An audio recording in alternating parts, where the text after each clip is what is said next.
सूरज भी ऑनलाइन है, लग रहा है जो नहीं आएगा। ओके सूरज, गुड आफ्टरनून। चलो देखते हैं बेटा,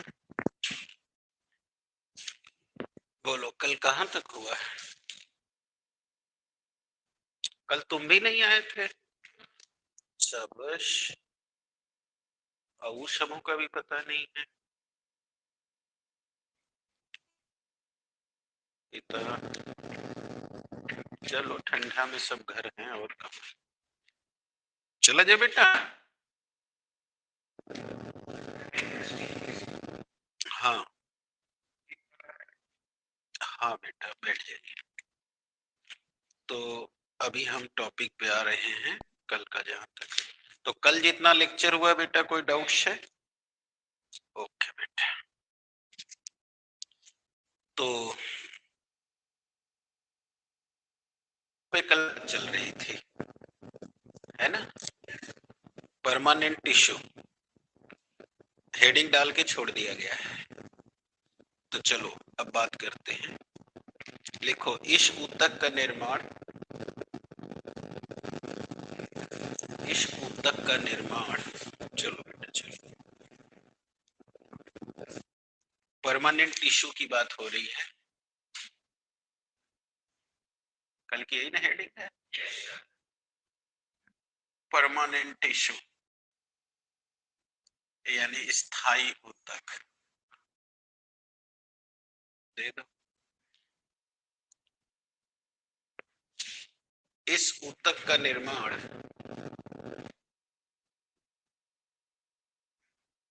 अमन भी, हाँ, इस ऊतक का निर्माण मेरिस्टेमेटिक टिश्यू की कोशिकाओं में विभाजन के पश्चात डिफरेंशिएशन डिफरेंशिएशन से होता है। ओके,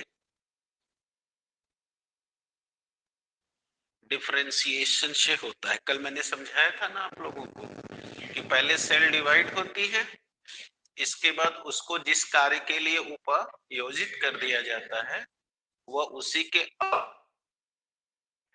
और तब उसका रंग रूप आकार फंक्शन सब बदल जाता है, और अब वो जो काम करती है उसी के नाम से उसे जाना जाता है।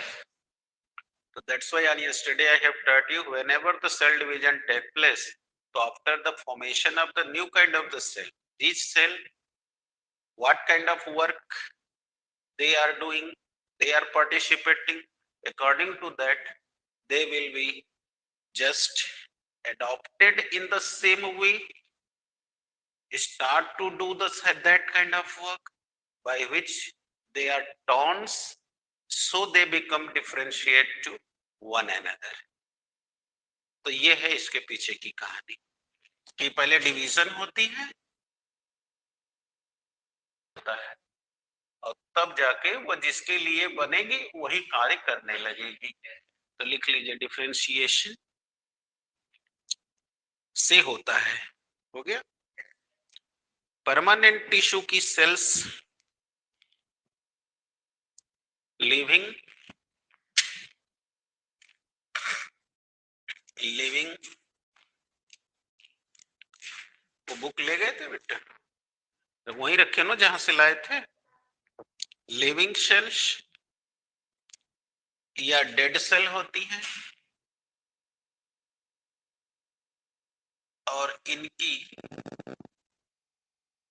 सेल वॉल,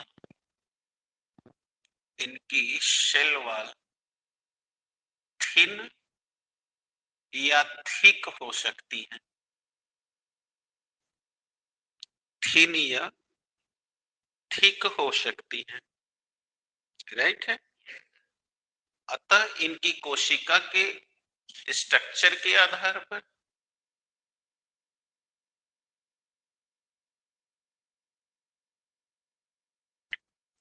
स्ट्रक्चर के आधार पर तथा फंक्शन के आधार पर इन्हें हम 3 प्रकार के टिश्यूज में बांट सकते हैं।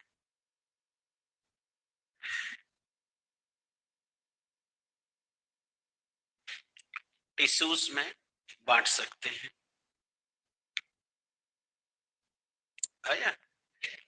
कौन कौन? पैरेन्काइमा या पैरेन्काइमेटस टिश्यूज, है ना?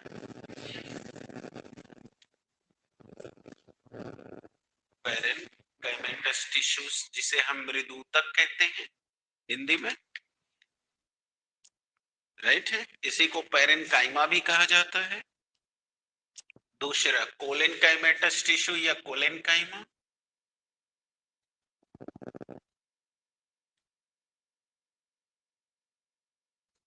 स्क्लेरेन्काइमा, जो परसों के लेक्चर में मैंने ये सब बता दिया था, याद है ना? तो चूंकि परसों के लेक्चर में ये हो चुका है तो बोलो, या अगर फिर से देखना चाहो तो देख सकते। ये देख लो जो लोग उस दिन नहीं देखे हो। तो हमने बताया था पैरेन्काइमा के बारे में कि ये गोलाकार या अंडाकार या पॉलीगोनियल हो सकती हैं। इनकी सेल वॉल बताए थे पतली होती है, इनके अंदर वैक्यूल बड़े बड़े होते हैं और कोशिकाओं के बीच बीच में स्पेस होता है जिसे इंटरसेल्युलर स्पेस कहते हैं। ये है इंटरसेल्युलर स्पेस। स्पेस ये पतली थिन सेल वॉल होती है, थिन सेल वॉल, और इसके अंदर बोला था वैक्यूल्स बड़े बड़े होते हैं, राइट। और ये लिविंग सेल है, जैसा अभी आपको बता रहे थे ना कि ये लिविंग और डेड हो सकती है, तो ये लिविंग सेल्स है। और बताए थे फंक्शन में कि इनका काम स्टोरिंग करने का है। तो दे दीजिए।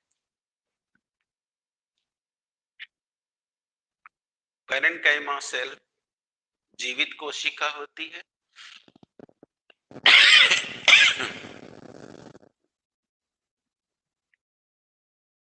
जीवित कोशिका होती है, ले करिए। जीवित कोशिका, यस, क्लियर। जीवित कोशिका होती है। हाँ बेटा, दिक्कत तो नहीं आ रहा है। जीवित कोशिका होती है।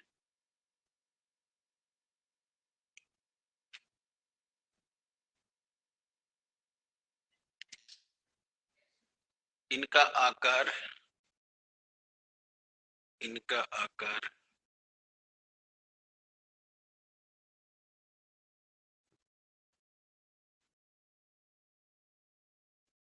इनका आकार कैसा बेटा?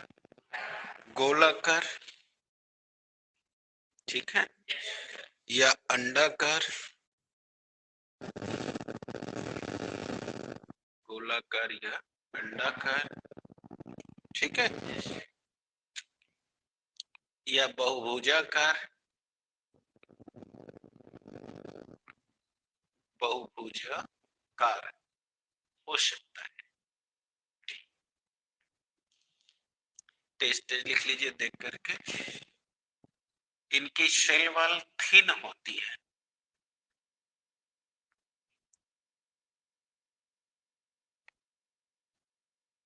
इनमें वैक्यूल्स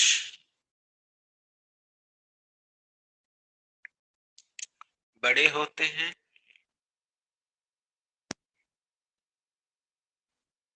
तथा इन कोशिकाओं के बीच में स्पेस होती है जिसे इंटरसेल्युलर स्पेस कहते हैं।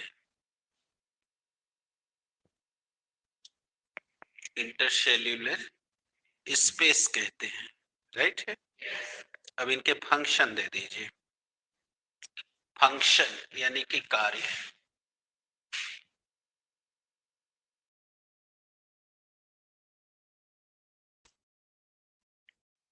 चले, ये विभेदित होने वाला प्रथम ऊतक है।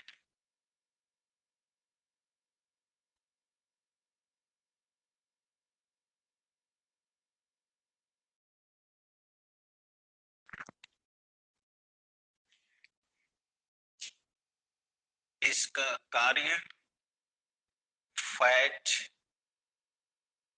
स्टार्च,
दिखाई दे रहा है बेटा?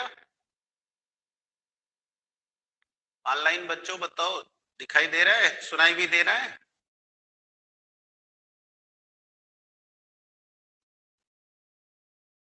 ठीक है, ओके ओके। चलो बेटा, क्या लिख रहे थे? कभी कभी ये क्लोरोफिल अपने अंदर धारण करते हैं, क्लोरोफिल धारण कर लेते हैं, तब इसे क्लोरीन काइमा कहा जाता है। यानी पेरेंट काइमा को ही क्लोरीन काइमा कहा जाता है। आया बेटा? तब इसे क्लोरीन काइमा कहा जाता है।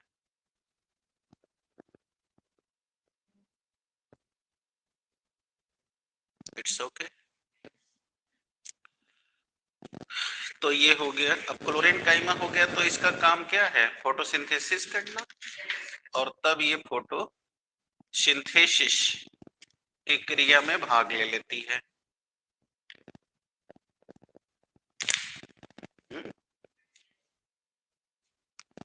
इसके अलावा पत्तियों में, ठीक है, इसके अलावा पत्तियों में मीजोफिल सेल के अंदर स्पॉन्जी सेल और पैलीसेड सेल, पैलीसेड सेल्स, देखिएगा स्पॉन्जी सेल और पैलीसेड सेल में ऐसे रहेगा क्लोरीन, ये देखिएगा ऐसे रॉड शेप हो जाएगी, ये देखिए ऐसे दिख रहा है, ये पैलीसेड सेल है, इसमें क्लोरोफिल भर गया। तो ऐसे जब बेलनाकार यानी कॉलुमनर हो जाएंगी तो ये हो गई पैलीसेड, है ये पेरेन्काइमा ही। और जब ऐसे गोलाकार या अंडाकार हो जाएंगी और इसमें क्लोरोफिल भर जाएगा ऐसे, तो ये स्पॉन्जी, और बीच में हवा भरी रहेगी, यानी बीच में एयर भरा रहेगा और किनारे किनारे क्लोरोफिल, तब उस समय इसे स्पॉन्जी सेल कहेंगे। हाँ मिलेगा, लीफ में यानी पत्ती में, और कहने में लेकर, समझ गए? तो लिख लेंगे कि पत्ती के मेसोफिल शेल में यह स्पॉन्जी और पैलीसेड के रूप में होती है।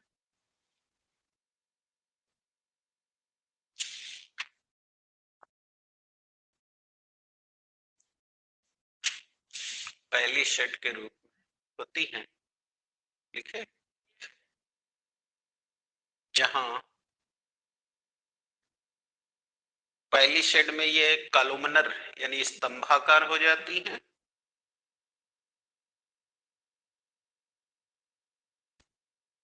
और स्पॉन्जिनस शेल में ये गोलाकार या अंडाकार रहकर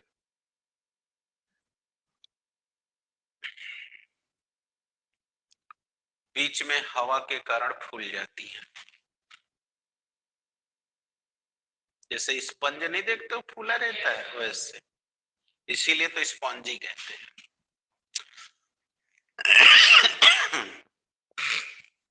तो बेटा ये पैरेन्काइमा हो गई। अब आओ कोलेनकाइमा।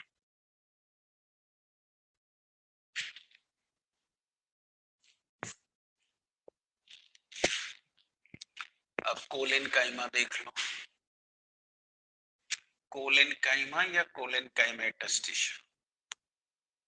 अब इनका भी चित्र जल्दी से बना लो।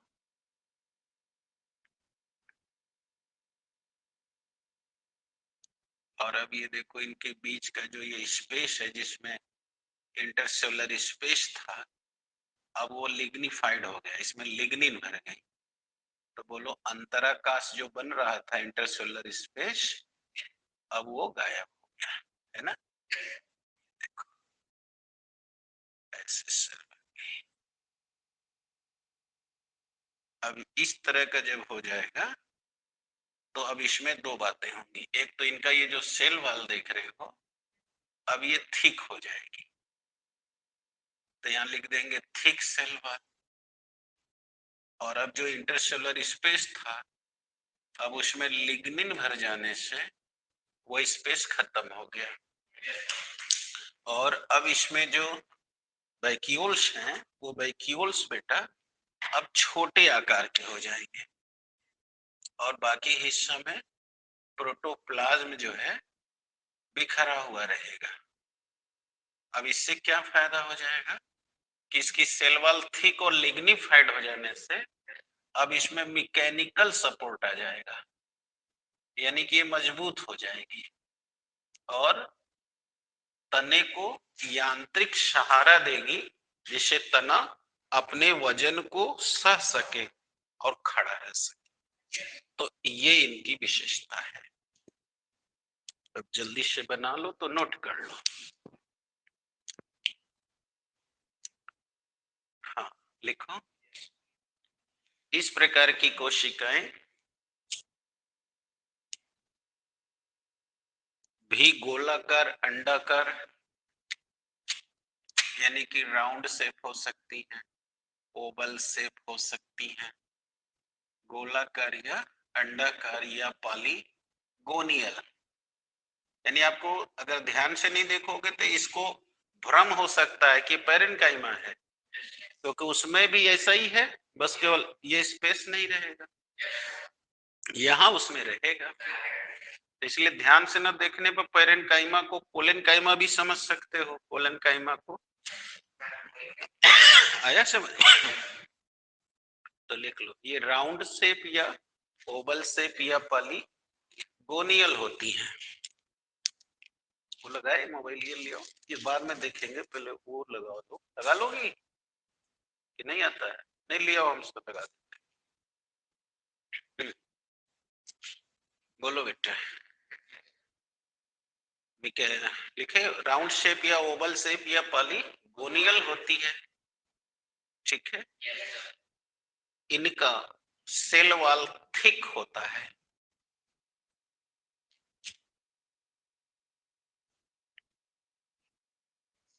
भीतर वैक्यूल्स या तो बहुत छोटे हो जाते हैं या फिर पूरी तरह गायब हो जाते हैं।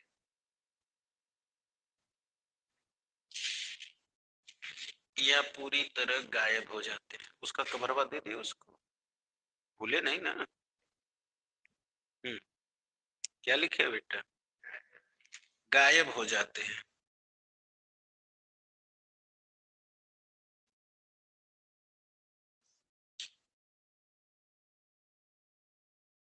बताओ बताओ, जल्दी करो। गायब हो जाते हैं, हो गया। अच्छा, अब लिखो। इसीलिए यह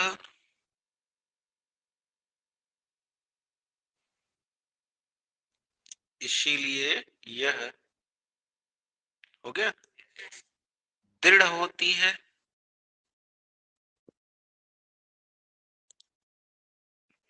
दृढ़ होती है, लिखे बेटा, और कठोर हो जाती है।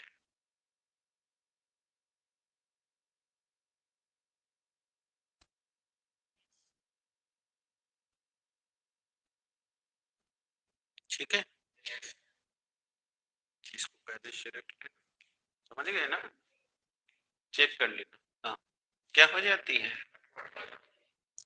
जिस कठोर हो जाती है, इसलिए ये जहां भी रहती है वहां स्टर्डिटी यानी मजबूती देती है।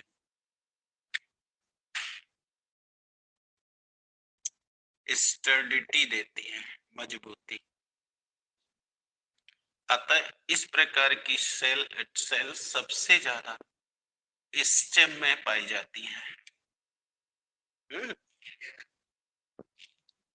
स्टेम में पाई जाती है, और यह भी लिविंग सेल है। जैसे अभी पैरेंकाइमा था ना, वैसे ही ये भी लिविंग सेल है। फंक्शन,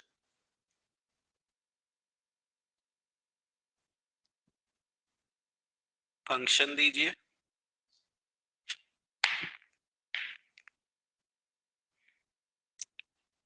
सेलुलोज तथा पेक्टिन के उपस्थिति के कारण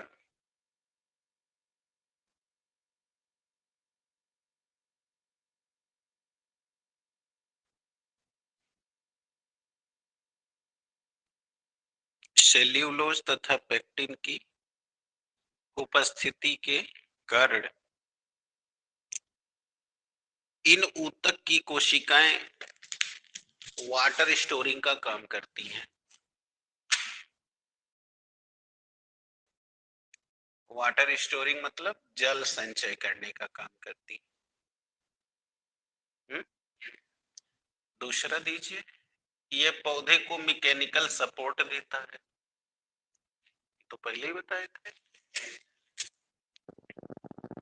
मैकेनिकल सपोर्ट देता है,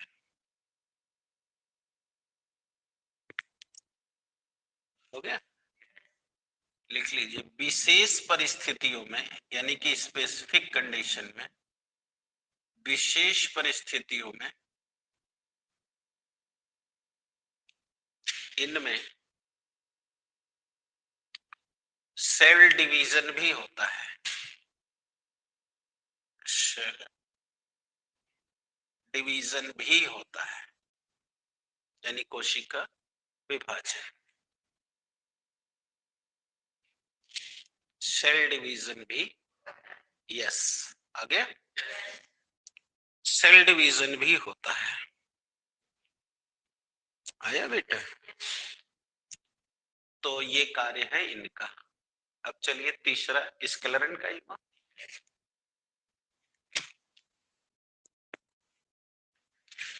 स्क्लेरन काइमा,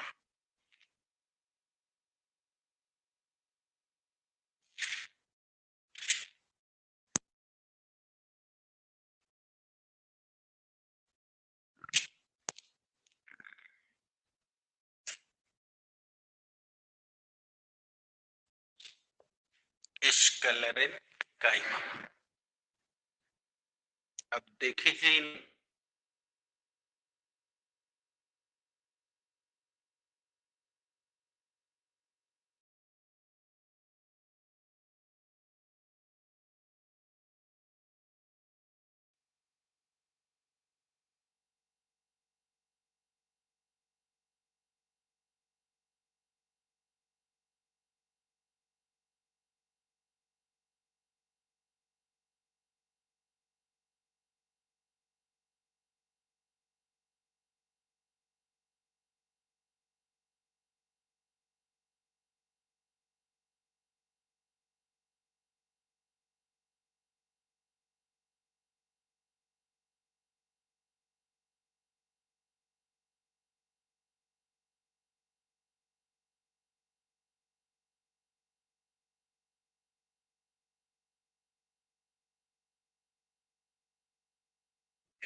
आ जाओ। अब बोलो, ये समझ आ रही है आपको? ये देखो, ये देखो, स्क्लेरन कैमेटस सेल फॉर्म हो रही है, देख रहे हो, हेक्सागोनल है। अब इनकी जो वॉल है ना, काफी थिक है, और दूसरी बात कि ये डेड सेल है। क्या है? डेड सेल है, और इनमें कोई वैक्यूल्स नहीं होता। समझ आया? और डेड होने की वजह से ही ये और टाइट हो जाती है। तो लिखो, स्क्लेरन कैमेटस सेल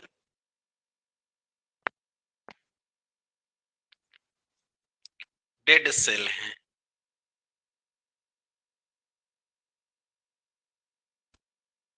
हाँ जी, कैसी सेल है? डेड सेल है। ये हेक्सागोनल हेक्सागोनल होती हैं। इनकी शेल वॉल मोटी लिग्निफाइड होती है।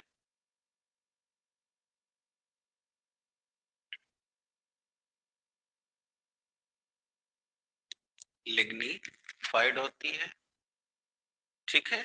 इसमें कोई भी इंटरसेलुलर स्पेस नहीं होता।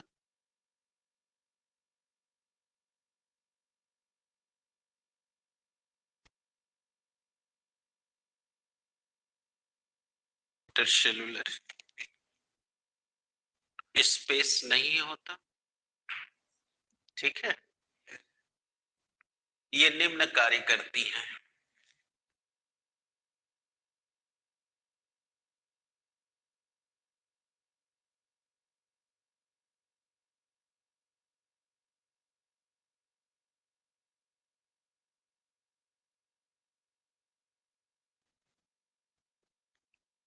जिससे इनके आर्गन तने, जिससे इसके आर्गन तने रहते हैं, मतलब टाइट रहते, तने रहते हैं।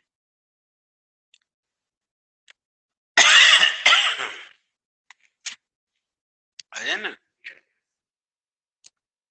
जिससे वो दबाव को झेलने की शक्ति प्राप्त कर लेते हैं।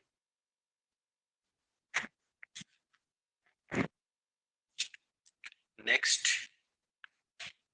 इनमें फाइबर ज्यादा बनता है, ठीक है। इसलिए इनसे रेसे निकाले जाते हैं। सुने थे ना आर्थिक महत्व में, रेसा निकाल करके डोरी, चटाई, ये सब बिना जा सकते। इसमें फाइबर ज्यादा होते हैं, इसलिए इनसे रेसे निकालकर चटाई, रस्सी आदि का निर्माण किया जाता है।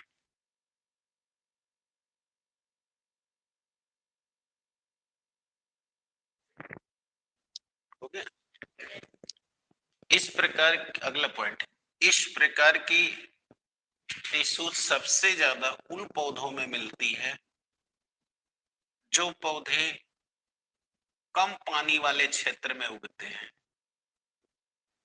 तो कम पानी वाले क्षेत्र में जो उगते हैं उन्हें क्या कहते हैं? जीरोफाइट्स, यानी मरुस्थलीय पौधे कम पानी वाले क्षेत्र में पाए जाते हैं या उगते हैं, अर्थात नेचर से वो जेरोफिटिक होते हैं, मरुस्थलीय होते हैं।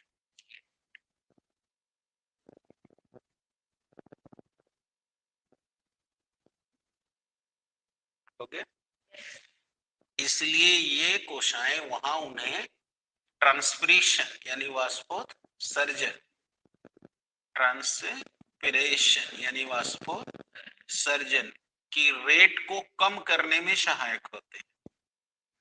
यानी कि कम से कम पानी भाप बन के उड़े, वो ये करते हैं, ट्रांसपिरेशन की रेट को कम करने में सहायक होते हैं।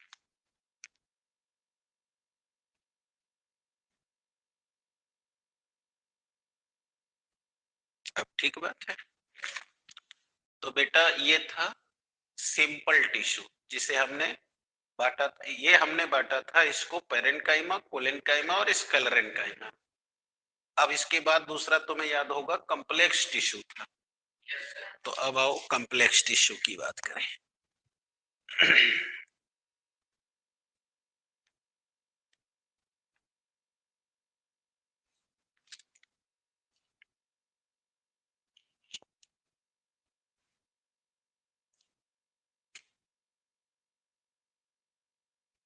कॉम्प्लेक्स टिश्यू यानी जटिल ऊतक।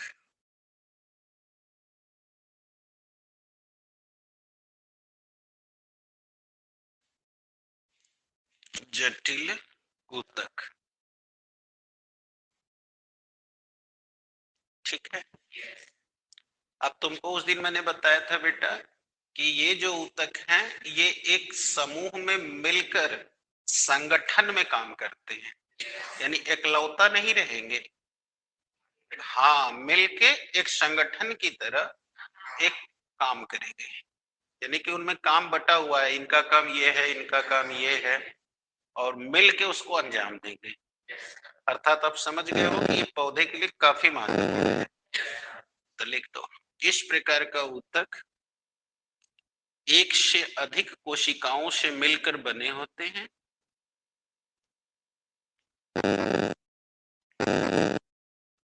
और संगठित होकर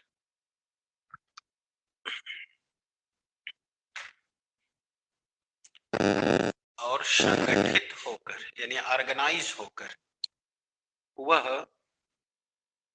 कार्य करते हैं।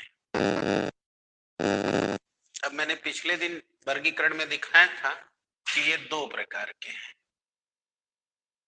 एक का नाम है जाइलम और दूसरे का नाम है फ्लोयम, राइट। तो लिख दो ये दो प्रकार के हैं।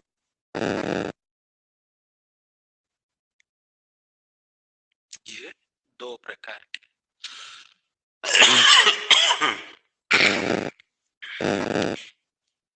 कौन से दो प्रकार के हैं? जाइलम और फ्लोयम।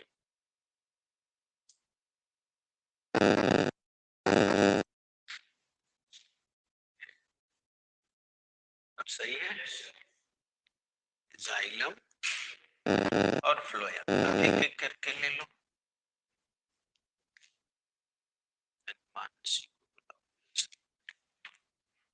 जाइलम और फ्लोयम। तो पहला बात करो बेटा जाइलम।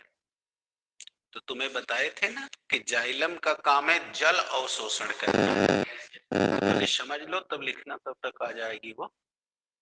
देखो जाइलम जो टिश्यू है ये पौधे में जल और खनिज लवण, हाँ जल व, हाँ बेटो वो जो मोबाइलिया खराब थी वही छोड़ दी, बैटरी है उसमें ना। जल व खनिज लवण को अवशोषित करने का काम करती है। जानते ही हो पौधे जड़ से, जैसे ये पौधे का जड़ है तो आप जानते हो कि ये इनकी जड़ों में रूट हेयर्स होते हैं और मिट्टी के सॉइल स्पेस में जो सॉइल वाटर है उसको यहाँ से खींचते हैं, और जो इस मिट्टी के अंदर पानी में घुला हुआ लवण है वो भी वो यहीं से लेते हैं। तो इनको यहाँ से लेकर पौधे के ऊपरी भाग तक हर जगह पहुंचाना, समझ रहे हो ना, यानी पत्ती के अंदर पहुंचाना, ब्रांच में ले जाना, स्टेम में ले जाना, ये सब कार्यक्रम किसके द्वारा हो रहा है? तो इसलिए ये कार्यक्रम इजी नहीं है, अर्थात ये पूरी एक संगठन मिल के इसको ले जाएगा ऊपर। क्योंकि ये कठिन इसलिए है क्योंकि ये पृथ्वी के गुरुत्वाकर्षण बल के विरुद्ध लेके जाता है। तो नीचे से अगर ऊपर ले जाना, जैसे आपके घर में टंकी तीसरा तल्ले पे हो और सबमर्सिबल से पानी पाइप से लगा के आप भेजते हैं, तो उसके लिए आपको पाइप बिछाना है, पाइप को सपोर्ट देना है और उसमें आवश्यक पंप देना है, इतना प्रेशर देना है, तब ना वो पानी ऊपर चढ़ेगा। वैसे ही यह कार्य है, तो ये कार्य अकेले से संभव, इसीलिए तो हमने इनको कॉम्प्लेक्स कहा ना। क्योंकि ये पूरे कोशिकाओं का समूह मिलकर एक संगठन बनाकर वो काम होगा। जैसे अभी मैं आपको दिखाऊंगा कि जाइलम टिश्यू कुल 4 सेल से बन के काम करती है, तो ये कार्य जो है जाइलम करती है। तो अब ये बात लिख सकते हैं कि जाइलम टिश्यू पौधे में जमीन से जल व खनिज लवण आदि को अवशोषित करके पौधे की पत्तियां, शाखा आदि को पहुंचाता है।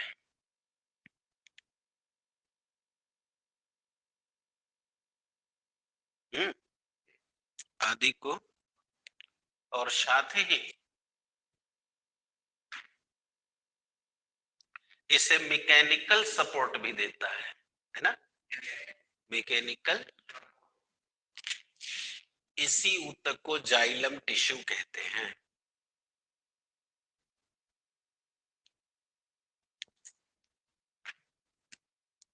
Xylem, okay.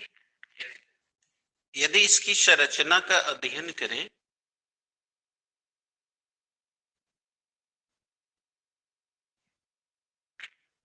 संरचना का अध्ययन करें तो पाते हैं कि यह कुल 4 सेल से मिलकर बनी होती है। 4 सेल से मिलकर बनी होती है, ठीक है। कौन कौन? Xylem vessel, xylem tracheids, xylem parenchyma, xylem पैरेन और जाइलम फाइबर। देखा, ये 4 चीज है। देख रहे हो, पूरी एक संगठन है ना जी। Xylem vessel, xylem parenchyma, xylem tracheids और जाइलम फाइबर। लिख लिया बेटा। इन चारों कोशिकाओं से ये मिलकर बनती है। आया? अब एक एक करके देखना होगा ना। तो अब आज का लेक्चर इसका ओवर हो गया। अब फिजिक्स के लिए तैयार हो जाइए बच्चों। ऑनलाइन रहना, ये इतना काट रहे हैं, फिर इसके बाद तुरंत आप ऑनलाइन जुड़ जाना।